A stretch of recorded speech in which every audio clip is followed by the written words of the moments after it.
구약성경 민수기 14장에 있는 말씀 함께 보겠습니다. 민수기 14장 22절, 23절 말씀. 이집트에서와 광야에서 내가 행했던 나의 영광과 기적들을 보았던 그 모든 사람들이 지금까지 이처럼 10번이나 나를 시험하였으며 내 음성에 경청하지 않았으므로 그들은 내가 그들의 조상들에게 맹세했던 그 땅을 결단코 보지 못할 것이며 또 나를 진노케 했던 그들 중에 누구도 그 땅을 보지 못하리라. 예, 광야 생활이죠. 이것도 참 그 성경에서 아주 우리가 중요하게 또 다뤄야 할 그런 주제인데요. 우리 성도가 이 지상에서 순례자와 타국인의 삶을 살고 있다는 것에 이렇게 비해 본다면요.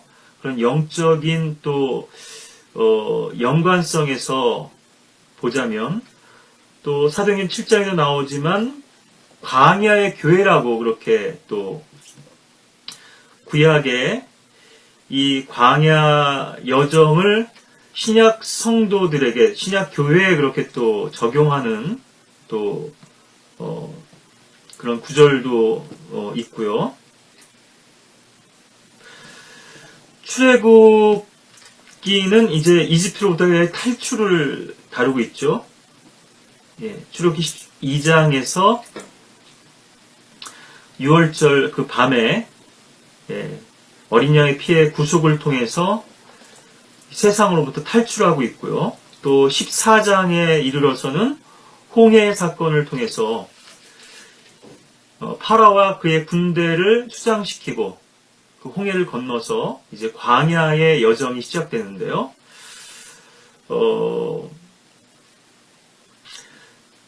그래서 특히나 이 출애굽기 뒷부분은 성막에 대한 부분을 많이 다루고는 있습니다만 율법을 시내산에서 수여받고요. 그 광야 여정들을 또 우리들에게 소개해주고 있죠. 또 민수기는 그 특성이 이제 백성의 수를 계수하는 내용들이 이제 많이 나오기 때문에 또 시작부터도 그렇고요. 그래서 민수기, 넘버스라고 이렇게 돼 있는데 백성의 수를 헤아리는 것뿐 아니라 이 광야에서 여정 가운데 있었던 특히 21장 같은 경우에는 그 이동 경로와 또 여정과 어느 곳에 진을 쳤었는지 하는 이런 부분들로 상세히 나와 있고요. 광야에서 있었던 그런 굵직굵직한 사건들을 우리들에게 또 소개해주고 있습니다. 신명기는 두 번째 율법이라고 해서 이제 카나안 땅에 들어가기 직전에 모세가 자신의 죽음을 앞두고 몇 개월여 그 간에 있었던 아주 짧은 시간이 있죠. 이스라엘 백성들이 다시금 출애굽 2세대들에게 출애굽 1세대는 다 광야에서 소멸됐기 때문에요. 죽었기 때문에 출애굽 2세대에게 하나님 율법을 다시금 이제 상기시켜주는 그런 이제 내용들을 다루고 있는데 신명기에서도 또 광야에서의 생활과 사건들을 좀 우리들에게 소개해주고 있죠. 지금 말씀드렸던 출애굽기, 민수기, 신명기 이 세 책이 광야에서의 삶을 우리에게 보여주는 책들인데 레위기는 좀 예외적인 것이요. 레위의 제사장 그 제도와 또 제사 법들을 다루고 있기 때문에 그리고 무엇이 부정하고 정결한 것인지 하는 이런 것들을 다루고 있기 때문에요. 광야에서의 사건들을 그렇게 많이 다루고 있지는 않습니다. 간간히 좀 나오긴 합니다만. 우리가 좀 이런 부분들이 우리 그리스도인들과 어떤 의미가 있는지 하는 부분, 우리가 지난 시간에는 재판관 시대에 대한 부분도 봤는데요. 이것을 좀 연결해서 좀 우리가 좀 간략하게 핵심적이고 좀 교훈적인 내용들을 좀 정리하고 오늘 이 말씀을 더 이어가면 좋겠는데,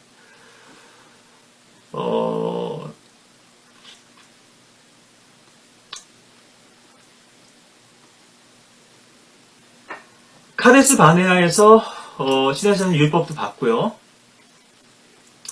정탐꾼들을 보내서 이제 카나안 땅에 들어갈 준비가 다 돼 있었습니다. 출애굽해서 율법을 받고 또 성막을 짓고 하는 이런 시간들이 한 2년여가 걸렸던 것이고요. 네.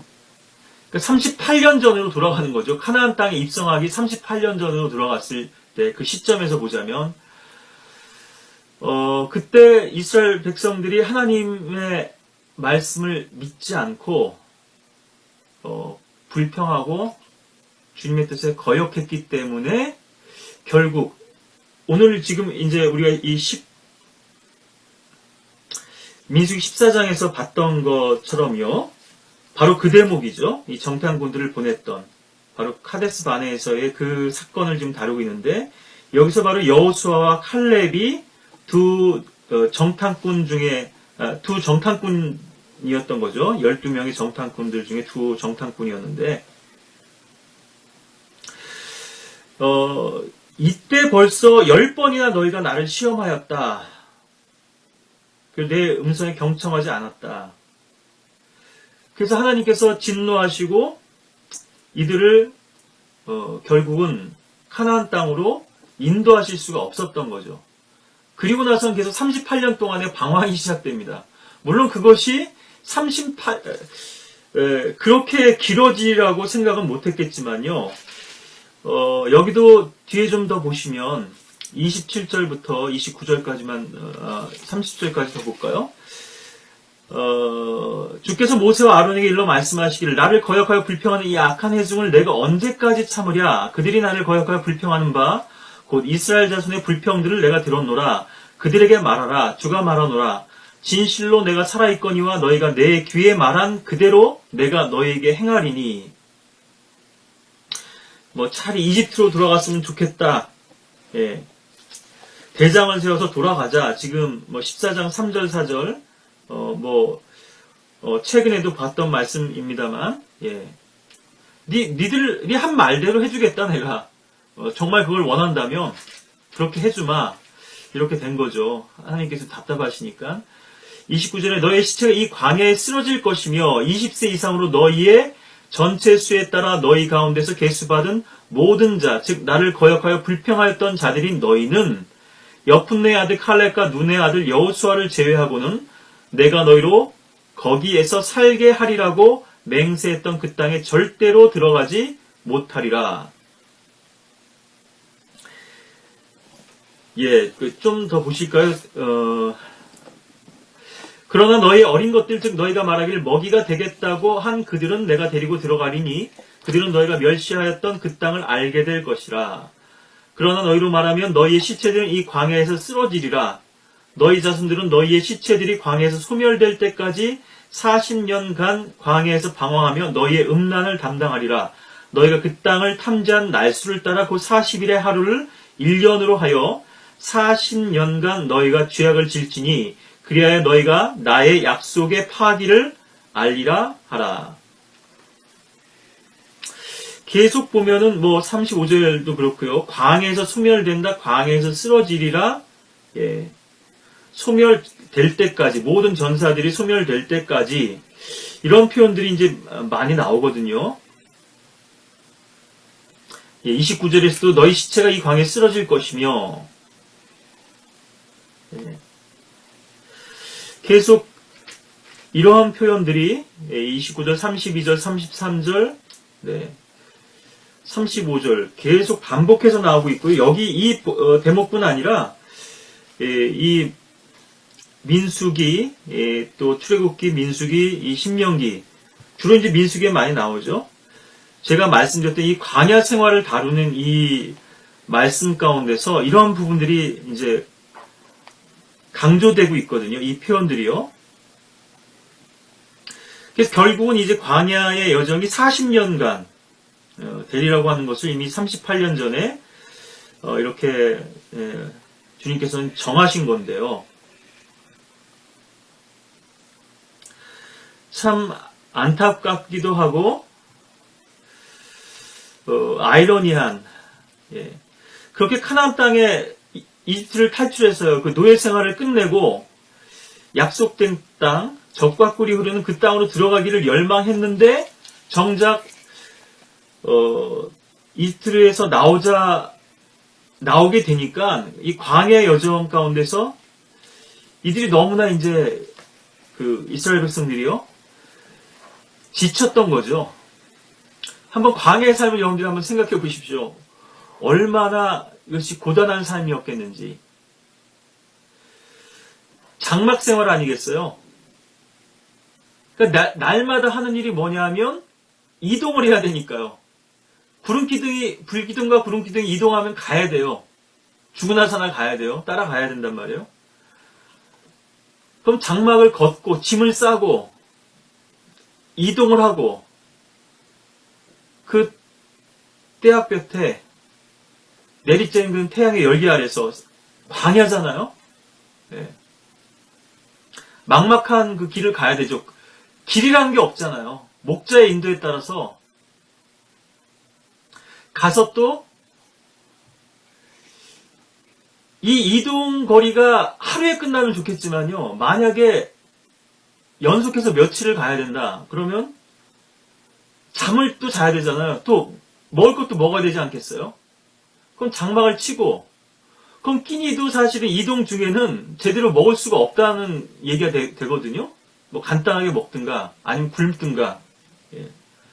그러니까 저녁 때가 되면은 진 칠 곳을 살펴가지고 또 진을 치고 장막을 치고 짐을 풀고, 특히나 레위인들 같은 경우는 성막을 걷고 성막을 세우고 하는 이 일들이 주된 책무였던 거거든요. 여러분도 한번 생각해 보십시오. 이것이 일테면은 매일같이 되풀이되는 삶이란 말이에요. 우리 주부들 같으면 밥 해먹고 또 설거지하고 또 빨래하고 또 청소하고 매일같이 해도 표 안 나는 그런 일들인데요. 어느 순간 지치죠, 마음이. 그래서 뭐 주부들이 우울증에 걸리기도 하죠. 내가 지금 뭐 하고 있는 건가? 내가 여기서 지금 뭐 하고 있는 건가? 내가 이러려고 결혼했나? 나도 밖에 나가서 경력을 계속 쌓았으면은 지금쯤 어느 위치에 올라 있을 텐데 맨날 애들 뒤치각거리에 남편 수발 드느라고 신문 볼 새도 없고 세상이 어떻게 돌아가는지도 모르고 화장한지는 뭐 언젠지도 기억이 안 나고 부엌대기가 돼버린 거죠. 신데렐라처럼. 뭐 주부들뿐 아니죠. 남자들도 매일 아침 또 일어나서 피곤한 몸 이끌고 출근했다가 또 지친 어깨를 축 처져가지고 또 저녁 때 퇴근하고, 우리 인생이 나그네 삶이라는 거죠. 일테면 루틴한 날마다 반복되는 이런 일상들, 우리를 권태롭게 하고 지겹게 만드는, 그래서 인생에서 어떤 의미를 찾지 못하고 목적지를 발견할 수 없다면 끊임없이 되풀이되는 이 방황, 이 속에서 우리는 공고할 수밖에 없죠. 몸이 건조해지고요. 어떤 삶의 의미를 찾고 의욕을 고취시킬 수 있고 또 활력을 찾을 수 있는 그런 뭔가가 있어야 될 텐데, 그러다 보니까 나오는 것은 이제 불평뿐인 거죠. 원망이고. 우린 지금 중간지대에 있단 말이에요. 하늘나라도 아니고 이 세상에는 우리가 거할 데가 살만한 데가 아니잖아요. 이 세상에선 나그네로서 살아가는데 그렇다고 우리가 지금 천성에 하늘나라의 본향에 도달한 것도 아니고, 이 둘 사이에 이제 끼어 있는 건데요. 그래서 이스라엘 백성들이 계속 이제 불평을 일삼고 하나님을 시험하고 원망하고 음행하고 우상숭배하고 이런 것들이 반복되다가 결국은 이제 광야에서 이렇게 멸망당할 수밖에 없었던 것인데, 그래서 이 광야라고 하는 것은요, 출애굽 1세대와 2세대로 나눠볼 수 있는데 그 모든 전사가 다 소멸됐어요. 오직 여호수아와 칼렙 외에는 예, 살아남지 못했죠. 뭐 여러 가지로 적용할 수 있겠습니다만 우선 제가 여기서 적용하는 부분은 무엇이냐 하면 우리의 어떤 개인적인 부분에 적용하는 겁니다. 예. 우리의 옛 성품이요, 다 소멸될 때까지, 우리의 육신이 다 소멸될 때까지는 카나안의 풍성함에 이를 수 없어요. 젖과 꿀이 흐르는 땅에. 하나님께서 우리의 육신을 거르고 또 그 찌꺼기를 짜내고, 예, 거품을 걷어내고 해도 남는 것이 진짜 우리 안에서 주님께서 쓰실 수 있는 부분이 거의 없다는 거죠. 아예 없죠, 사실. 예. 여호수아와 칼렙만이 남았다 하는 부분은 오직 우리 안에서 주님을 섬기고자 하는 새로운 영, 다른 마음, 헌신된 그런 자세만이 주님께서 우리를 카나안으로 이끄시는데, 영적 풍성함으로 이끄시는데, 예, 취하실 수 있는 유일한 부분이라고 하는 것이죠. 그래서 이 영적 풍성함, 이를테면은 이 악순환, 계속 반복되는, 되풀이되는 이러한 우리가 죄짓고 자백하고 실패하고 또 돌이키고 하는 이런 일들이 반복되면서 사실은 이것이 그냥 그대로 가는 게 아니고요. 어떤 사람들은 더 타락하는 사람들도 있을 거예요. 세상으로 돌아간다든가. 네. 근데 대부분 그리스도인들은 이러한 반복되는 악순환 속에서 어떤 도약의 단계가 있습니다. 네. 비약적으로 도약하고 어떤 한 과정이나 단계를 어떤 장벽을 뛰어넘는 거거든요.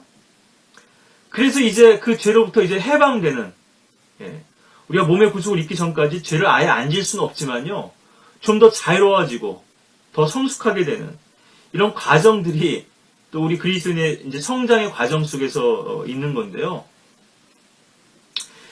그런데 이것이 너무나 이제 고통스럽죠. 시행착오가 있기 때문에 계속 실패하고 또 넘어지고 또 깨지고 또 죄짓고, 예.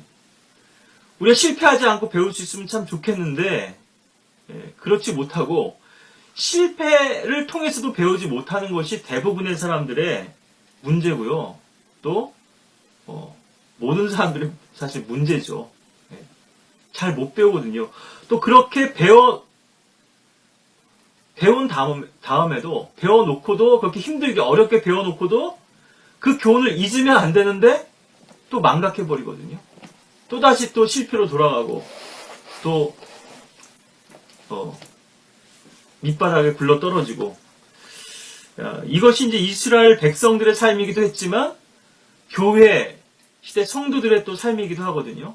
이건 지금 구원의 문제를 말씀드리는 게 아니라 구원받은 이후에 영적 성장을 말씀드리는 거고, 변화된 삶을 말씀드리는 거거든요. 우리 안에 있는 두 성품, 옛 사람과 새 사람, 옛 성품과 새 성품, 이 둘 사이의 갈등, 또 육신과 성령 사이의 이런 반목과 시기, 이것을 지금 말씀드리는 건데, 그래서 결국 우리가 이 지상에서 영적 풍성함을 경험하려면 반드시 우리의 육신이 처리되어야 된다는 거죠. 그러니까 모든 전사들은 다 소멸됐어요. 다 죽었어요. 그러니까 주님께서는 그들이 죽기까지 기다리신 거거든요. 어떤 의미에서 보자면, 그러니까 우리의 육신의 문제가 철저히 다뤄지고 처리되지 않고는 이 풍성함에 이를 수 없고 카나안 땅에 들어갈 수 없다. 젖과 꿀이 흐르는 그 땅의 유업을 우리가 맛볼 수 없다.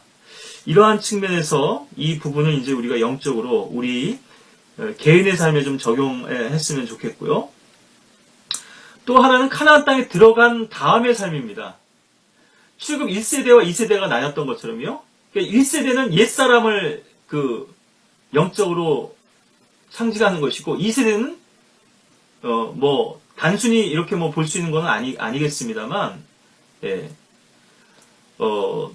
살아남았다는 의미에서 이제 새 성품으로 새 사람으로 이렇게 볼 수 있을 텐데요. 이제 요단을 건너서 가나안 땅에 들어갔죠. 근데 가나안 땅에 들어가자마자 또 급격히 타락이 시작되죠. 반복해서 악을 행한단 말이에요. 또다시 again.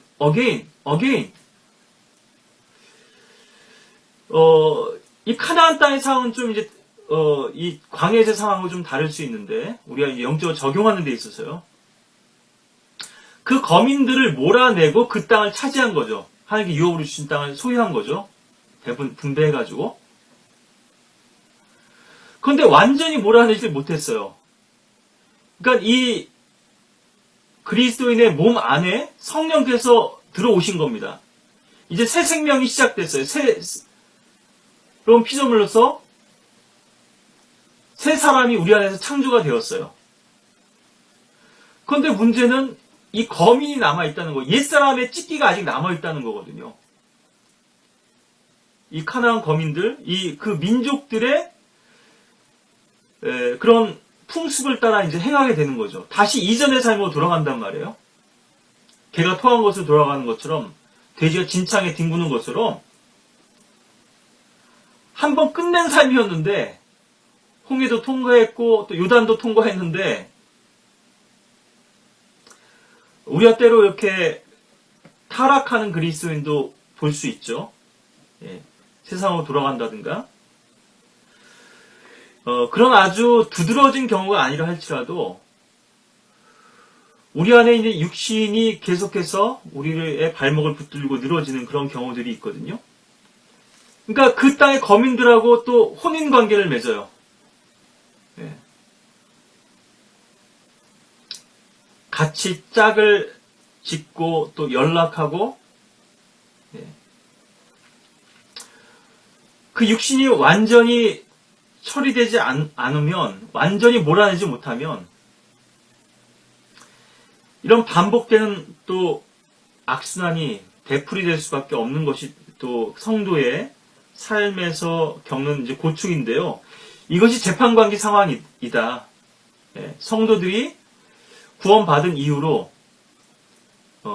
6대 문제를 철저히 다루지 못했을 때 계속해서 실패하고 넘어지는 이것은 이스라엘의 역사이기도 하지만 광야의 역사 또 재판관 시대의 역사이기도 하지만 성도들의 그런 실패와 또 갈등을 영적인 어떤 투쟁을 보여주는 그런 그림들이다 하는 이런 부분을 이제 말씀드리면서요.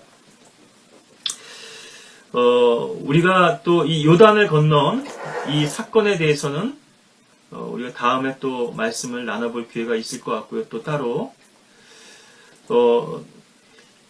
먼저는 하나님께서는 소멸케 하시는 분이라고 이렇게 자신을 또 우리한테 소개하시죠. 예, 신명기 4장 24절을 보시면 이는 주 너의 하나님은 소멸케 하는 불 곧 질투하는 하나님이심이라. 예. 하나님은 불이신데요. 소멸케 하는 불이신데 처음에는 이스라엘의 원수들을 소멸케 하는 불로서 하나님께서 우리에게 자신의 불을 사용하셨습니다. 신명기 9장 3절에도 보시면 그러므로 오늘 너는 깨달으라 주 너의 하나님 그분께서 내 앞에 가시며 소멸케 하는 불로서 그들을 멸하시고 가나안 거민들을 다 몰아내시겠다는 거죠. 내 면전에 쓰러지게 하시리라. 그러므로 주께서 내게 말씀하신 대로 너는 그들을 몰아내고 그들을 속히 멸할지니라. 히브리서 12장 29절에서도 우리 하나님께서 소멸케 하시는 불이심이라 이렇게 또 신약에서 인용하고 있죠. 근데 우리 하나님 말씀에 순종하지 못했을 때는 우리의 원수들을 소멸케 하셨던 그 불이 돌아서서 우리를 소멸하시는 불로서 역사하시죠. 신명기 32장 21절에부터 23절까지 쭉 보시면요. 그들은 하나님이 아닌 것으로 내게 질투를 일으켰으며 그들은 그들의 헛된 것들로 내게 진노를 일으켰으니 나도 백성이 아닌 자들로 그들에게 질투를 일으키며 나도 어리석은 민족으로 그들에게 진노를 일으키리로다. 내 진노 중에 불이 붙어서 가장 낮은 지옥까지 살을 것이며 땅을 그 수산과 더불어 소멸할 것이며 산들의 기초에도 불을 놓으리라. 내가 그들 위해 재앙을 쌓고 내가 그들에게 내 화살들을 보내리라. 하나님의 불 화살들이 그 백성들의 모든 터전들을 다 소멸케 하시는 거죠. 특히나 신명기 28장 같은 경우는 하나님께서 복과 저주를 명하셨잖아요. 복에 비하면 저주가 몇 배나 더 많죠. 하나님의 명령에 순종하면, 그 뜻에 따르면 복을 받지만 그렇지 못할 경우는 저주를 받고 또 그 소멸케 하는 불로 사르시겠다고 하는 경고인데요. 나답과 아비후는 주님 앞에 향을 사르고 제물을 드리던 제사장들이었습니다. 그런데 잘못된 제사를 드리니까요, 그들이 불에 살라져 버렸죠. 단적으로 보여주는 그런 예가 될 것이고요. 그래서 엘르아살과 이다말이 그 자리를 대신하게 됩니다. 원래는 그들의 권리가 없었어요. 엘르아살하고 이다말은. 나답과 아비후의 그런 몫이었는데요. 이 제사장의 그 직분을 수행하는 것은. 나답과 아비후에게 있어서는 이것이 하나님께 버림받은 것이지만요, 엘르아살과 이다말에게 있어서는 주님을 섬길 수 있는 특권이자 기회가 된 것이죠. 이 양면성이 있죠. 이중적이죠. 누군가 버림받는다는 것은 누군가가 세움을 받는 거고, 누군가가 지금 주님께서 일테면은 지금 풀펜에서 몸을 풀고 있단 말이에요, 투수가. 그럼 언제든지 교체에 투입할 수 있는 구원 투수가 있다는 얘기 아니겠어요? 언제든지 강판될 수 있다는 거 아니겠어요? 마음대로 너 내려올 수 있다. 그래서 결국 이것이 이스라엘의 실패로 인해서 또 교회로까지 이 하나님의 또 은혜와 사랑이 또 미치게 된 그런 역사도 있습니다만, 자, 그래서 이렇게 소멸케 하는 불로 소멸시키신 거예요. 이스라엘 백성들에게는 가나안 땅의 풍성을 약속하셨지만 그들이 그 말씀을 계속해서 거부함으로 인해서 광야에서 쓰러질 수밖에 없었고요. 제가 이런 구절들을 다 언급드리지는 않겠습니다. 민수기 14장에서 설명드린 걸로 좀 대신하고요. 많은 구절들이 있으니까 여러분들이 한번 이 광야 생활을 다룬 이 민수기 또 신명기 출애굽기 이 책들을 보실 때는 이런 표현들을 한번 주의해서 보시고요. 한 구절만 이제 보신다면 시편 90편인데요. 우리가 주의 성내심으로 인하여 소멸되며 우리가 주의 진노로 인하여 고난받나이다. 7절이죠. 좀 보겠습니다. 주께서 우리의 죄악들을 주 앞에 놓으시며 우리의 은밀한 죄를 주의 얼굴빛 가운데 두셨으니 우리의 모든 날이 주의 진노 가운데 지나가며 우리의 연수가 한갓 이야기처럼 지나가나이다. 모세의 기도인데요. 하나님의 사람. 시편 90편. 인생의 어떤 헛됨, 이런 것들을 지금 노래하고도 있습니다만, 우리의 연수가 70이요 강건하면 80이어도 10절이죠.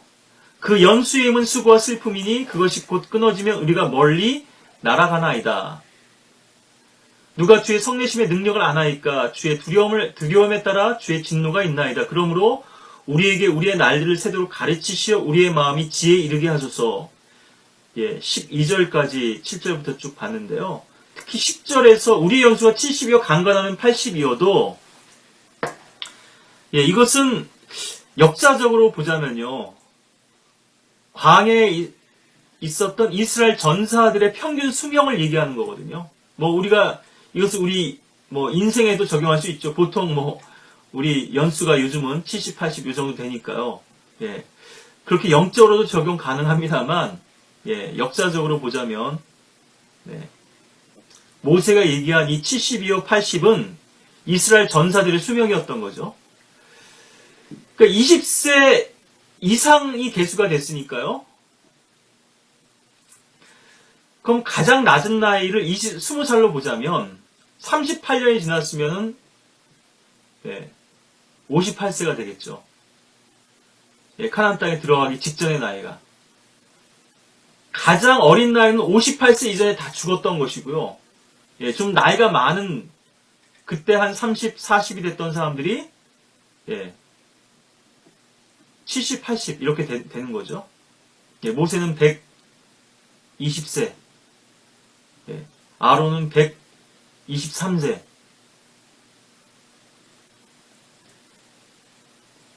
모세와 아론마저도요. 그리고 이 여호수아 칼렙의 이 카나안 땅에 들어가지 못했다 하는 이 부분은 구원받는 거는 우리가 간단할 수 있지만 주님과의 풍성한 영적 경지에 이르는 사람들은 극소수이다 하는 것. 200만 중에 2명이라면요. 물론 이제 엄밀하게는 60만 중에 2명이 되겠죠. 그러면 30만 분의 1 아니겠어요? 한번 이 비율로 한번 여러분들이 따져보시면 교회사의 역사 가운데서 정말 주님 앞에 신실하게 쓰임받고 주님 앞에 귀하게 드려졌던 사람들이 물론 이름 없이 사라져간 분들도 많이 있습니다만 극히 소수일 뿐이라고 하는 거죠. 이 뭐 마지막 배교의 시대는 더할 것이고요. 그리스도인들이 전 세계에 지금 이 시대에 몇 명쯤 되는지는 알 수 없지만 그렇다면 10손가락 안에 꼽지 않겠어요? 예. 아브라함은 의인 50명부터 시작했나요? 50명이 있으면 예, 멸하지 않으시려나이까 이렇게 묻는데요. 이 시대에 지금 의인이 50명 될까요? 정말 주님께서 한 성읍을 멸하시지 않겠다고 약속하실 만큼 주님께서 손에 꼽을 수 있는 챔피온들이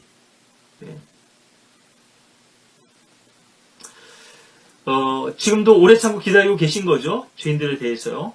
또 여기는 의인들의 중보가 또 있는 것이고 노아, 다니엘, 욥 이 세 사람을 에스겔서에 보면은 꼽고 계신데요. 하나님께서.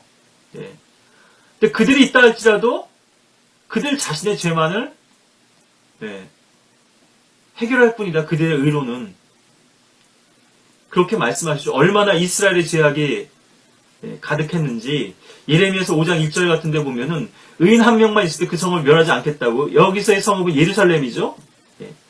그런데 신약시대에 들어와서는 좀 얘기가 달라집니다. 하나님 완전한 의를 갖추신 예수 그리스도의 피로 인해서 온 세상, 온 인류를 다 구속하신 거 아니겠어요? 노아, 다니엘, 욥 아무리 인간이 의롭다 할지라도 자신들의 죄만을 해결할 수밖에 없는 존재들이지만요. 그렇게 의로운 삶을 살았던 하나님을 두려워하고 악을 피했던 욥 같은 사람도 다니엘이나 노아 같은 사람도 당대 완전한 사람이었다고 그랬죠. 노아는. 그리고 하나님과 동의했던 사람이고요. 다니엘은 마귀가 다니엘처럼 현명하다 그렇게 표현하잖아요. 얼마나 지혜로웠으면 탁월한 영을 지니고 있었다 이렇게 말씀하시는데. 그런데 예수 그리스도께서는 우리의 모든 죄를 다 속해주셨던 그런 하나님의 피였던 거죠. 하나님의 어린 양으로서. 자, 그래서 극히 소수의 사람들만이 이 풍성함에 이르게 된다는 거죠.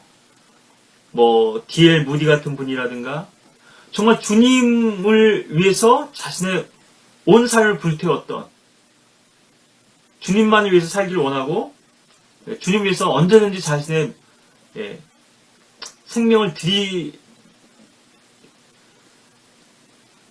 하는 그런 각오가 되어 있었던 그런 분들이죠. 저와 여러분들도 이러한 영적 풍성함에 함으로 나아가야 될 텐데요. 결국 이제 광야에서 다 전사들은 소멸될 수밖에 없었던 것인데요.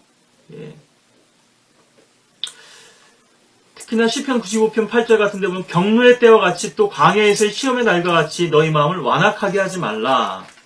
예, 히브리서 3장 8절, 15절, 16절에서도 이 경노의 때에 대해서 또 인용하면서 이렇게 반복해서 너희 마음을 완악하게 하지 말라. 그러니까 하나님께 거역하지 말라는 거죠. 자, 그렇다면은 여기 히브리서 3장 16절에도 나오지만 이는 어떤 자들이 말씀을 들을 때에 경록해야 했습니다. 그러나 모세에 의하여 이집트에서 나온 모든 사람이 그리한 것은 아니었느니라. 예, 바로 민수기 14장에도 나오는 것처럼 14장 30절에서 봤던 것처럼 칼렙과 눈의 아들 여호수아는 제외가 되는 거죠. 그리고 여기에 또 하나 우리가 추가할 수 있는 것은요. 제사장 엘르아사를 보면 당연히 이집트에서 태어난 사람이기 때문에 20세 이상이었거든요. 카데스 바네아에서. 아론의 나이를 봐도 알 수 있죠. 역으로 추산해 봐도요. 123세였으면 40살 때, 한 43살 때 났다 그러면 80세 아니겠어요? 그때가. 그럼 역으로 해서 카데스 바네아로 다시 돌아가면은 40이 넘은 나이죠. 그때도. 근데 제사장 엘라사는 죽지 않았거든요. 그리고 여기는 레위인들이 또 다수 포함될 수 있을 겁니다. 아주 상당수가 포함됐을 수도 있고 레위인들 중에서. 왜냐하면 레위인들은 전사의 수에 계수되지 않았습니다. 그리고 레위인들은 아주 특별한 위치가 있죠. 백성들의 죄에 가담하지 않았어요.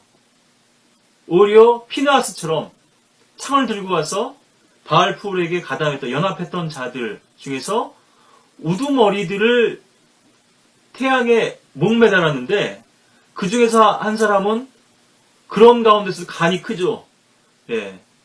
이방인을 끌고 들어가서 장막에서 음행을 저지르니까 창으로 찌르죠. 그래서 그게 이가 대대로 기억될 것이라고 했는데, 그래서 이 레위인들은 또 성막의 봉사도 맡아야 되고요. 물론 그 뒤에도 뒤를 이을 제사장들이 있었겠습니다만 어쨌든 레위인들, 특히나 제사장들 가운데서 많은 수가 열애가 됐을 것이다. 이렇게 또 보게 되고요. 또 하나의 가능성은 여인들입니다. 이건 전사라고만 표현되어 있기 때문에요. 물론 이것을 대표성으로 봐서 여자들도 여기 다 포함됐다고 볼 수도 있을 텐데요. 저는 좀 그렇지 않으리라고 생각을 합니다. 좀 예외였을 거라고 생각이 되고요. 한 집에서 남편과 아내 둘 다 데려가시면, 물론 뭐 상당히 좀 나이가 먹은 이유가 되겠습니다만, 광야에서 재앙이나 역병으로 죽은 사람도 많거든요. 반역 사건도 그렇고, 불평이라든가 주님께 거역했던 이런 일들 때문에요. 이런 부분들은 좀 제가 이따가 정리해서 더 말씀드리겠고, 이때문에 휴거 시에 어린아이들은 어떻게 되나, 뭐 이런 또 의문을 우리가 가질 수 있거든요. 논란이 됩니다. 근데 저는 아마도 그들도 휴거될 것이다. 물론 뱃속에 있는 아이는 당연히 뭐 그래야 되겠죠. 어머니가 그리스도인이고 주님께서 지금 공중에서 나팔을 불러서 불고 그들을 부르신단 말이에요. 엄마가 휴거되면 이 태아는 어떻게 되겠어요? 만약에 임신 중이었다면 그냥 혼자 남으면 이제 죽을 수밖에 없죠. 뭐 그렇게 보시는 분도 있습니다. 저는 태아뿐 아니라 어린 영아들 있죠. 영아들도 있고 가난아기도 있고 유아들도 있고요. 20세 미만은 하나님께 죄를 묻지 않으셨거든요. 선악과 안에 지식이 없었다 이렇게 보시는 거고, 또 하나님께 정면으로 거역하고 반역한 무리들은 아니었기 때문에, 그래서 우리가 뭐 책임 무능력자라든가 법적으로는 뭐 그런 것도 얘기하죠. 금치산자 같은 거. 뭐 이것이 뭐 논쟁거리가 될 수밖에 없습니다만, 저는 그렇게 본다고 하는 것이고요. 만약 부모가 다 그리스도인이어서 휴거됐다 그러면 누가 그 아이들을 돌보겠어요? 적그리스도에 그냥 수중으로 들어가는 건가요? 뭐 고아원으로 가고 뭐 그렇게 보시는 분들도 있어요. 예, 예, 뭐 이것은 뭐 명확한 건 아닙니다. 주님께서 오셔야만 알 수 있겠지만 제가 분명히 말씀드릴 수 있고 분명히 제가 아는 한 가지 사실은 하나님은 공의로우시고 자유로우시다는 것이죠. 율법을 주신 하나님은 분명 세밀하시고 자상하신 분이시거든요. 아주 디테일한 부분까지도 다 법으로 정해 놓으셨습니다. 다 구분하고 계시거든요. 어떻게 그 경우들이 다 다른지 거기에 따라서 다 하나님의 조치가 달라지고요. 심판이 달라지고요. 판결이 달라지죠. 어떤 사람은 돌로 쳐야 되고 어떤 사람은 비슷한 상황 같지만 예, 그렇지 않죠. 그래서 아무리 작은 부분이라 할지라도 놓치거나 빠뜨리시지 않으시는 실수가 없으신 하나님이신데요. 예, 뭐 들려 올라갈 수도 있고 아이들도 지상에 남을 수도 있지만 제가 뭐 이걸 단정적으로 말씀드릴 수는 없지만 분명한 사실 한 가지는 하나님께서는 분명히 그런 부분에 대해서도 다 계획이 있으실 것이다. 예, 우리가 다 알 수는 없지만 예, 만약에 지상에 남게 된다면 그에 대한 계획이 있으실 것이다. 그리고 제가 생각할 때는 아마도 그들도 같이 들림받게 될 것이다. 예, 이것이 이제 뭐 좀 지역적인 얘기가 됐을지 모르겠습니다만 그래서 여인들도요. 그러한 좀 연장선에서 예, 여인들은 거기에서 좀 예외가 되지 않았을까 싶은데 그런데 참 이게 쉽지 않은 문제입니다. 왜냐하면요. 10번의 굵직한 사건이 있었어요. 지금 2년 동안요. 출애굽기에서 2년 동안 민수기 14장 아까 22절에서 봤던 것처럼 10번이나 나를 시험하였다. 이 동안 많이 죽습니다. 예. 그래서 거의 뭐 눕뱀 사건도 있고요. 불뱀 사건도 있고요. 코라의 반역 사건도 있고 뭐 타베라의 불도 있고 이런 부분도 좀 이따가 제가 다 정리해서 말씀드릴 텐데 14,000명 또 뭐 23,000명 거의 한 지파 전체가 멸절된 것과 같은 거거든요. 작은 지파로 치면. 네. 여긴 남자만 포함되는 거 아니죠. 예. 물론 이스라엘이 계수하는 법에 따르면 남자들만 계수합니다만 예. 이것이 남자들로만 쳤다면요. 그렇다면 더 늘어날 수도 있겠죠. 그 희생자들이 피해자라고 그렇고 희생자들이 죄로 인해서 죽은 자들이요. 예. 여자들도 장막에서 불평할 때 남편들하고 주님 앞에 많이 거역한 마음으로 불평을 했겠죠. 오히려 더 했을지도 모르죠. 남자들보다. 예. 그러니까 이제 이것을 우리가 신약의 구원과 구약의 구원을 좀 다르게 봐야 될 텐데요. 예. 트로포아스의 딸들이 얘기했던 것처럼 코라의 반역에 가담하지 않았다. 우리 아버지는 그냥 이를테면 자연사했다는 거 아니겠어요? 예. 그러니까 광야 출애굽했다 그래서 다 그 사람들이 구원받은 사람이냐? 구약적인 경륜에서 예. 그렇지 않니 구약에서는 행위와 또 책임이 따르니까요. 예. 적어도 이렇게 죄로 인해서 죽은 사람들은 이제 열애될 수밖에 없을 거고요. 이를테면 자연사가 되겠죠. 뭐 늙어서 죽었다든가 병으로 죽었다든가. 그래서 이 광야의 삶을 사실은 요약해주는 구절이 우리 교회 시대 성도들의 삶도 마찬가지입니다만 고린도전서 11장 제가 자주 보지만 30절 이 때문에 너희 가운데 많은 사람이 약하고 병들었으며 상당수가 잠들었느니라. 예. 연약한 자들도 많고요. 병든 자들도 많지만 사실 많은 사람들이 죽는 겁니다. 제가 뭐 오늘도 이 주제도 뭐 한 번에 다 말씀드릴 수 없는 주제고, 예, 뭐 상당히 넓은 주제입니다만, 로마서 8장에서 이렇게 말씀하시거든요. 우리가 그 질병의 뿌리라고 하는 부분도 한번 나중에 기회가 되면 또 다뤄야 될 그런 중요한 말씀인데요.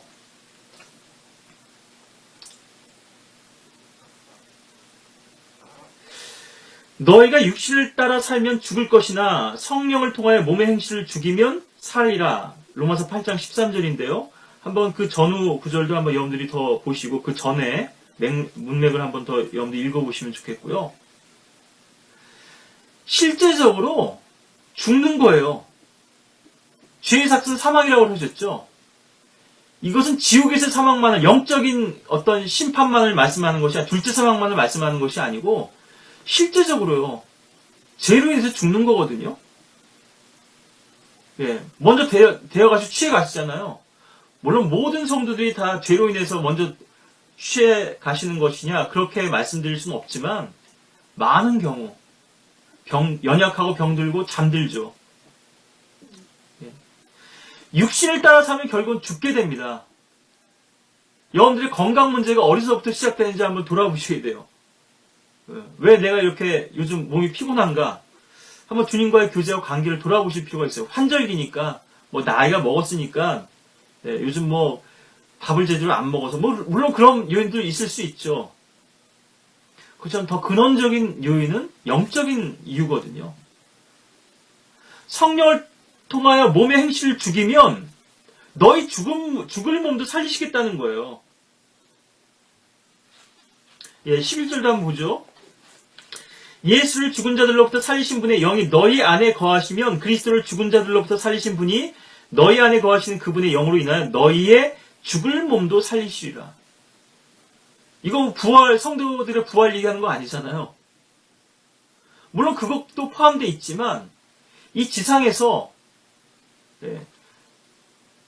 죽음의 병에 들었어도 살려줄 수 있다 얘기죠. 야고보서에도 나오죠. 뭐 오늘의 주제는 아닙니다만 말씀 나왔으니까 이 구절만 더 보고 갈 텐데요. 야고보서 5장에도 보면 믿음의 기도는 병든 자를 구원하리니 주께서 그를 일으키시리라. 그가 죄들을 범했어도 그것들을 용서해 주시리라. 그러므로 너희는 서로 잘못들을 자백하고 치유를 위해 서로 기도하라. 은혜의 효과적이고 열렬한 기도는 역사하는 힘이 많으니라. 야고보서 5장 15절 16절인데요. 병을 죄와 연관 짓고 계시죠. 잘못들을 자백하라고 하시고 또 같이 합심해서 중보하는 거죠. 병든 자를 위해서요. 너희 중에 병든 자가 있느냐? 그는 교회 장로들을 청할 것이요. 예, 옛날에 뭐 의료시설이 충분치 못했으니까 뭐 약도 충분치 않고 그런 부분도 있습니다만 이 병이 정말 병원 가서 나을 병이냐, 약 먹어서 나을 병이냐, 아니면 주님과의 교제를 회복하고 관계를 바로 맺고 영적 지도자나 말씀의 사역자를 찾아가서 해결해야 될 그런 질병이냐, 여러분들 한번 구분하셔 보셔야 되거든요. 다 돈을 탕진하고 가산을 다 탕진해버리고 의사하고 약에 생계비마저도 혈육병에 걸린 여인이 그랬죠. 유실병에 걸린 여인이. 그게 낫지 못했어요. 예수 그리스도께 와서 치유받죠. 먼저 여러분들이 몸이 아프시고 이상이 있으면 기도부터 해보셔야 돼요. 물론 피가 나고 이런 거는 빨리 병원 가야죠. 응급실에 가야죠. 예, 사고가 났으면. 근데 시간이 촉박한 문제가 아니라면 기도부터 해보셔야 돼요. 이것이 내가 약부터 먹어야 될 문제인가? 아니면 주님께 엎드려야 될 문제인가? 주님께 엎드려야 될 문제를 병원에 가면 결코 나을 수가 없죠. 이런 병은. 근데 병원에 가야 될 병을 또 기도만 한다고 하면 또 이것도 나을 수 없겠죠. 병든 자에게는 의사가 필요하다고 그러셨잖아요. 예, 약도 필요하고. 이거를 분별할 수 있는 지혜가 또 그리스도인에게 필요한 거죠. 잘 모르시겠으면 사역자들에게 상담을 청하셔야 되는 것이고, 아니면 더 믿음 안에 앞서 있는 그런 또 성도들과 교제하면서 이런 부분들을 또 나눌 수도 있겠죠. 자, 많은 사람들에 의해서 광야에서 쓰러져서 죽었습니다. 그 죄로 인해서요. 예, 참 안타까운 일인데, 그래서 이 여인들도 많이 죽었을 거라는 얘기죠. 늙어서 죽고, 사실은 질병은요, 출애굽기 이전에는 등장하지 않잖아요. 광야에서도 하나님께 역병으로 치시죠. 출애굽기는 지난번에 none of these diseases 말씀드렸는데요. 이러한 질병들 가운데 어떤 것도 너희들에게 허락하지 않겠다 말씀하신 거 아니겠어요? 이스라엘 백성들에게는요. 네. 하나님의 철저한 보호가 있죠. 그리스도인들. 네. 물론 그렇다고 해서 우리가 청지기로서 우리의 건강, 이 몸도 잘, 성전된 몸도 잘 돌봐야 되죠. 너무 피곤하게 한다든가 혹사해서도 안 되겠지만 왜 계속 좋은 음식 또 뭐 좋은 약, 예, 의사, 아니면 뭐 여행이나 여가나 휴식 이런 것만 생각하고 영적인 부분들은 계속 도외시하느냐는 거죠. 저는 이런 부분에서 상당히 참 안타까움도 있고 답답함도 있는데요. 왜 이 영적 본질을 못 보는지, 질병의 문제나 건강의 문제에 있어서 내가 운동 열심히 하고 내 몸 잘 돌보면 내가 건강할 수 있는 것처럼, 네. 하나님께서는 제일 원인자라는 말씀을 드렸죠. 제가 모든 문제의 원인이 되시는 분입니다. 또 모든 문제의 해결로 되시는 분이죠. 자, 그래서 이 이스라엘의 실패에 대해서는 우리가 고린도전서 11장 아까 30절도 봤습니다만 31절도, 예. 이 고린도전서 10장에 보면은 잘 이제 또 다루고 있거든요.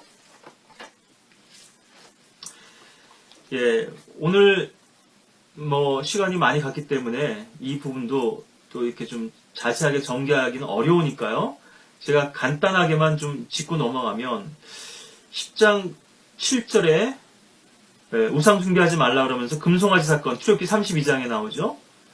또 음행하지 말라 8절에 그들은 그러다가 하루에 23,000명이 죽었느니라. 아마 바알포와 연합했던 이 사건을 민수기 25장 사건을 말씀하시는 것 같거든요. 그런데 민수기 25장 9절에서는 24,000명이죠. 역병으로 죽은 자들이. 그런데 이제 고린도전서 10장 8절의 설명은 하루입니다. 하루. 그러니까 이튿날까지 해서 총 치니까 1,000명이 더 죽은 그런 셈이 되죠. 그러니까 이것이 모순되는 것이 아니라 고린도전서 10장 8절은 좀 구체적인 진술이고 민수기 25장 9절은 전체적인 그런 기록이다 이렇게 이해하시면 좋겠고요. 코라의 반역으로 죽은 자들도 전염병으로 죽은 자들입니다. 이들은. 예, 그러니까 역병을 하나님께서 주요하게 또 심판하실 수단을 쓰시죠. 칼과 기근과 전염병 이렇게 이제 주요하게 많이 나오는데요. 14,700명이거든요. 민수기 16장 49절에 보니까 코라의 일로 죽은 자들 제외하고요. 그 다음에 불평에서 죽은 자들인데요. 예. 250명도 불사라졌죠. 그 향로와 함께. 예. 예. 거의 진짜 이런 커다란 반역 사건이 있을 때마다 이런 커다란 하나님께 거역했던 일들이 있을 때마다 한 지파가 사라져 버리는 겁니다. 예. 또 고린도서 10장 9절에 보면 시험하지 말라 그러시죠. 여기 이제 불뱀 사건이 민수기 21장 사건이 여기 이제 나오고요. 예. 또 불평하지 말라. 이 불평은 계속해서 일어납니다. 끊임없이. 예. 고린도서 10장 10절이죠. 그러다가 멸망시키는 자에게 멸망당하였느니라. 예. 구체적 수단은 이게 설명이 안 돼 있지만 재앙의 천사죠. 일테면은. 예. 멸망시키는 자. 예. 6월절 밤에 재앙의 천사, 이 멸망시키는 자가 첫 태생을 다 멸했는데요. 하나님께서 보내신 겁니다. 사자를 보내서 다 죽인 거죠. 주의 천사는 하룻밤에도 아시리아 군대 18만 5천 명을 치잖아요. 예. 얼마나 많은 이스라엘 백성들이 광야에서 이렇게 죄로 인해서 죽었겠는가. 예, 죽었겠는가. 자기 수명도 다 못 채우고 죽은 거예요, 사실. 그러니까요. 예. 뭐 카나안 땅에 들어가는 건 둘째치고요. 모세와 아론 또 미리암은 하나님께서 취해 가신 거죠. 이것은요. 예, 재앙으로 하나님께서 심판으로 치신 게 아니죠. 예, 우리가 이 민수기 14장에서만 10번의 재앙이 나오는데요. 그 이후로도요, 예, 14장에 이 정탐꾼들의 악함 보고 이것이 아마 10번째 시험이 될 것이고, 하나님께 대한 이스라엘 백성들의. 16장 보면 코라의 반역 사건이 있고요. 또 그것에 이어서 아론의 쌍난 지팡이, 예, 그들의 반역에 대한 주님께서 분명한 증거들을 보여주시죠. 또 20장에 보면 미리암과 또 아란의 죽음이 나오고요. 또 무리바의 물에서, 예, 물로 인해서 또 하나님께 불평했죠. 바로 여기서 이제 모세가 입술로 경솔하게 말함으로, 예, 반석에 그냥 내려치면 안 되는데 말하라고 했는데 반석을 2번씩 내려쳤죠. 예, 그리고 우리가 너희들에게 물을 내야만 하겠느냐, 이렇게 또 하나님의 그런 어떤 영광을 또 훼손하게 됐던 거죠. 예, 침해했고요. 또 민수기 21장은 불뱀 사건이 있고요. 예, 좀 전에 말씀드렸던 민수기 22장부터 4장까지는 거짓 선지자 발람의 사건이 이제 삽입되어 있지만 바로 이어서 25장에 보면 바알포울 사건이 있고요. 예, 아까도 이 사건으로 많이 죽었죠. 불뱀 사건, 또 코라의 반역, 굵직굵직한 사건들만입니다. 이거는. 그러니까 10번의 시험 외에도 이후에도 많이 있었다는 거죠. 38년 동안요. 예. 주로 이 민수기에 나오는 거는 좀 후반부에 있었던 사건들인 것 같습니다만, 예. 주로 이제 그 이후에 있었던 것이 요 정도고요. 예, 다음에 우리가 또 기회 되면은 시편 말씀을 통해서도 이 부분들을 더 봤으면 좋겠는데, 제가 이 10번의 시험에 대해서만 좀 정리해서 말씀드리고 오늘 말씀을 좀 정리를 해야 되겠습니다. 예, 여러 번 구해주셨다 이렇게 말씀하시는데요. 뭐 10번뿐이 아니죠. 그 이후부터는 사실은 헤아리는 게 의미가 없어집니다. 얼마나 많이 우리가 죄를 짓고 자백하고 실패하고 하나님께 거역하고 불순종하고, 이스라엘 백성들뿐만이 아니죠. 그들이 광야에서 그를 진노케 하며 사막에서 그를 슬프게 하며 얼마나 빈번하였던가.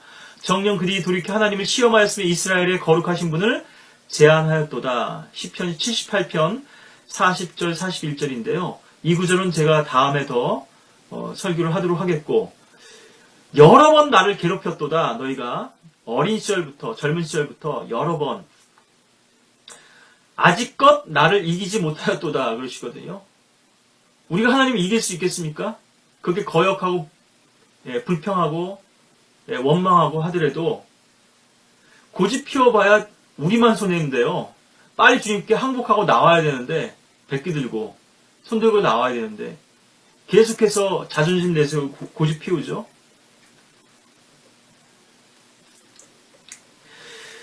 자, 이 10번이라고 하는 것이 대략적인 숫자가 아니라는 거죠. 실제로 10번이라고 하는 것을 우리가 성경에서 또 확인해 볼 수 있는데요. 민수기 14장 22절에서 봤던 이 10번이나 나를 시험하였다. 먼저는 출애굽기 14장 11절 12절에서 홍해에서의 사건이 있고요. 오늘은 이 부분들을 자세히 볼 수는 없고요. 제가 그냥 여러분들에게 설명만 이렇게 인용만 드리고 다음에 기회가 되면 이러한 사건들도 하나하나 봤으면 좋겠고요. 또 다음에 또 이것과 연관해서 제가 한 번 더 메시지를 전해야 될 것 같은데, 두 번째로는 마라에서 출애굽기 15장 23절 4절에서 마라에서 물로 인해서 불평이 되고요. 또 출애굽기 16장 2절에 보시면 세 번째로 신광야에서, 성경에 보면은 신광야가 나오고요. 우리 성경에는 좀 구분이 되어 있죠. 진광야가 있고. 그래서 영어로 치면은 죄가 신이죠, 신. 예, SIN이라고 하는 신광야가 있고, GIN이라고 하는 진광야가 있거든요. 다른 장소예요. 예, 이 알파벳 S와 G의 차이가 좀 다르거든요. 그래서 성경에는 아모스도 나오고요. 선지자 이사야는 아모즈의 아들입니다. 그래서 아모스하고 구분이 되죠. 이것도 구분을 해놨죠. 우리 성경에는. 우리 말로는 사실은 이게 구분이 안 되니까 근데 한글의 특성 중에 하나는, 뭐 엊그제가 한글날이었지만요, 모든 발음을 다 표기할 수 있다는 것이 한글의 특성이거든요.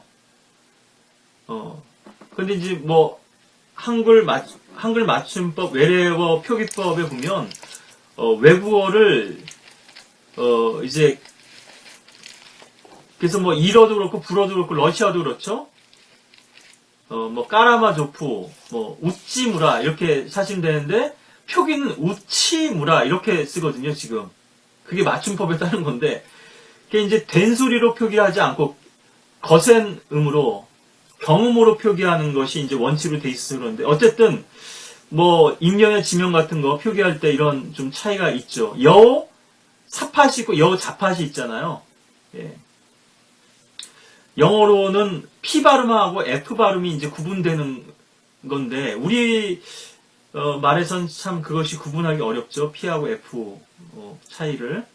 예, 어쨌든, 다르다고 하는 거 알아두시고, 또 만나에 대해서 두 번 불평하는데요. 출애굽기 16장 20절하고 또 27절. 예. 또 여섯 번째로는 이것이 네 번째하고 다섯 번째였고요. 이것은 같은 장면인 것 같습니다만 이제 두 번 이렇게 불평하는 게 시험하는 게 나온다는 거죠. 하나님을 거역했던 게. 여섯 번째는 르피딤에서 출애굽기 17장 1절로 3절. 일곱 번째는 호렙에서 금송아지 사건으로 출애굽기 32장이죠. 또 여덟 번째는 민수기 11장 1절 타베라의 불로서 여기서도 백성들이 불에 타 죽죠. 예, 소멸된 거죠. 또 아홉 번째는 키브롯 하타와에서 예, 여기 뭐 우리한테 고기도 좀 달라고 하나님께서 광야에 식탁을 마련하실 수 있겠느냐. 그래서 모세마저도요. 아니 보병이 60만인데 바다에 물고기를 잡은들 이 많은 백성들을 먹일 수 있겠습니까? 소를 잡고 양을 잡은들. 근데 네가 하나님의 역사를 보리라. 모세도 사실은 하나님의 능력을 다 믿지 못하고 의심했던 거죠. 하나님이 제한하였던 거죠. 그야말로. 예. 하나님 전능하신 분 아니겠어요? 무엇인들 못하시겠어요? 근데 계속 하나님의 그런 능력을 시험하는 겁니다. 의심하는 거죠. 이것이 또 성도들의 죄죠. 하나님께서도 우리를 시험하시지만요. 이건 우리의 믿음을 더 정련하시기 위한 것이고, 근데 우리가 하나님을 시험하는 것은 불순종이고 반역이죠. 그리고 많은 불평, 감사치 못하는 마음으로 주님을 시험하는 거고요. 마지막으로 열 번째 민수기 14장 지금 2절에서 좀 전에 봤던 민수기 14장 같은 그런 본문이죠. 예. 22절에서 10번이나 나를 시험하였다고 하는 것처럼 카데스도 38년 전 바로 카데스죠. 지금 여기 카데스는. 근데 그 이후로도 성경 기록은 안 됐어도 많은 그런 시험과 반역이 있었을 것이고, 예. 우리가 아까 민수기에서만 봤지만 굵직굵직한 사건들이 그 외에도 많았죠. 이 이후로도. 그러니까 코라가 처음부터 반역한 것이 아니고요. 예. 여기 코라 사건은 포함되어 있지 않죠? 하나님께서 이제 너희는 40년 동안 여기서 광야에서 방황해야 된다고 하시니까 못 견디는 거예요, 이제는. 카나안 땅에 들어갈 수도 없고 이집트로도 돌아갈 수 없는 이런 둘 사이에 낀 그런 상태가 돼버린 거거든요. 주님을 위해서 사는 것도 아니고 그렇다고 나를 위해서 사는 것도 아니고 예. 어정쩡한 그런 중간 상태에 빠져 있는 거죠. 이집트로 돌아가고자 하는 계속해서 세속적인 본성이 옛 성품이 남아있는 거죠. 아유, 차라리 이럴 거면 그냥 안 믿는 게 낫겠다고. 아유, 나 도저히 힘들어서 못 믿겠다고. 아, 직장이 구해져야 말이죠. 먹고는 살아야 될 거 아닙니까, 하나님? 예? 또 그래도 장가는 보내주셔야 되지 않겠습니까? 예? 이런저런 이유와 구실로 되돌아가는 거죠. 무슨 그런 생각 자체를 고려하지 않죠. 고려 대상이 아니죠, 전혀. 오르파는 돌아갔지만요. 하나님께서 여러분들을 많이 시험하실 겁니다. 왜냐하면 여러분들을 더 풍성한 곳으로 인도하셔야 되기 때문에 그런 영적 찢기나 불순물을 제거하지 않을 수가 없어요. 네가 이 사람들보다 나를 더 사랑하느냐? 네가 네 독자 이삭보다 나를 더 사랑하느냐? 네가 너의 결혼 문제보다, 너의 직장 문제보다, 먹고 사는 문제보다 나를 더 사랑하느냐? 하나님께서 마치 조련사들이 먹이감을 가지고, 먹이를 가지고 동물들을 조련시키는 것처럼요. 가장 기본적인 문제 아니겠어요? 가장 본성에 속한 문제 아니겠어요? 네, 의식주, 일테면은. 네, 이런 걸로 훈련시키신다면 여러분들은 사실 지금 어떤 면에서는 출발선에 있는 거예요. 네. 우리 안에서 정말 주님께 대한 그런 사모함과 열망으로서 더 많은 그런 주님께 대한 순종과 헌신과 사랑을 고백해야 될 텐데요. 아직도 그런 부분들에 붙들려 있다면 출발선이라는 거죠. 아직 출발도 못했을 수도 있죠. 그리고 하나님께서 엘리멜렉 집안도 그렇습니다. 늦게 나오는 이런 직장 문제를 가지고 여러분들을 다루신다면 그러니까 기근이 찾아왔단 말이에요. 여러분들 삶 가운데 가장 근본적인 문제가 해결이 안 돼요. 그거는 바로 여러분들을 철저하게 다루시게 한 이제 하나님의 손길의 시작에 불과한 거거든요. 거기서 떨어져 나왔다. 그럼 정말 하나님께서 그 믿음의 가치를 인정하실 수 없는 거죠. 앞으로 넘어야 될 산이나 관문들이 많을 텐데요. 특수 부대원으로서 훈련을 받으려면 정식 계급장을 달려면 넘어야 될 그런 훈련과 관문과 그런 어려운 시험들이 많을 텐데 시작부터 종치는 거거든요. 네이비실 대원들 훈련할 때 보니까요. 언제든지 포기하고 돌아갈 사람들은 종만 치라고 그러더라고요. 그래도 날고 긴다는 사람들이 군대에서도 이 네이비실에 지원을 할 텐데 그래도 난 체력 하나만큼은 자신이 있다.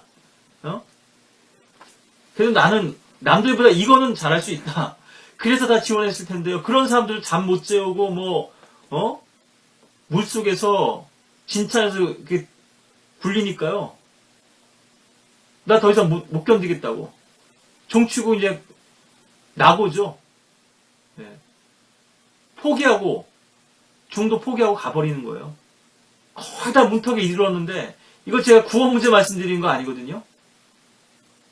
얼마나 많은 사람들이 지금 세상을 쓸려 내려갔는지 탕류와 함께 얼마나 많은 사람들이 세상 교회로 돌아갔는지 이 진리를 알고 나서도요. 바른 성경, 바른 말씀 얼마나 많은 사람이 세상으로 돌아가고 자기의 만족을 위해서 오르파처럼 모압 땅으로 돌아갔는지 기근이 찾아왔을 때 여러분들이 허리띠를 졸라매시고 이제 시작이구나. 각오를 단단히 먹고 저는 결단코 주님을 떠나지 않겠습니다. 매달리셔야 되죠. 주님 길을 보여주십시오. 주님 아니면 저는 죽을 수밖에 없습니다. 죽겠습니다. 그런 각오로. 그렇지 않으면 결국 흔들리다가 그냥 쓸려가는 거죠. 바람에도 쓸려가고 홍수에도 쓸려가고. 자, 우리가 민수기에서 한 대목만 더 봤으면 좋겠는데요. 제가 이게 뒤죽박죽 돼 있어서 좀 놓친 부분인데요. 민수기 1장에 보시면요. 백성의 수가 계속되고 또 민수기 26장에도 백성의 수가 계속됩니다. 그러니까는 민수기 1장은 38년 전 상황이고 26장 상황은 이제 카나안 땅에 들어가기 직전이란 말이에요. 모세가 죽기 직전에 또 계수가 되거든요. 이 38년 사이에 쉽게 얘기해서 40년이라고 할 수도 있겠고요. 자, 사울 왕도 버림받은 기간이 38년입니다. 사울이 이스라엘 치리한 지 1년이 되고 2년이 되었을 때 버림받았잖아요. 이게 38년이고 또 요한복음에도 보면 38년 된 병자가 나오죠. 전혀 무기력하잖아요. 베데스다 못에 들어갈 수가 없잖아요. 이것이 이스라엘의 영적 상황이고 바로 많은 사람들의 영적 상황인 거죠. 이 38년 동안에 어떠한 문제가 일어난지 이 광야에서 우리가 이것을 단적으로 확인할 수 있는 것을 이제 여러분들에게 말씀드리고서 오늘 좀 이 말씀을 정리하겠는데요. 1장 45절에 이렇게 계수가 시작돼서 46절에 보면 계수하는 것이 나와서 46절에 보면 계수를 받은 자는 모두 60만 3,550명이었더라. 그러니까 보통 보병 60만이라 이렇게 얘기를 하죠. 이게 출애굽 당시인 거예요, 이것이.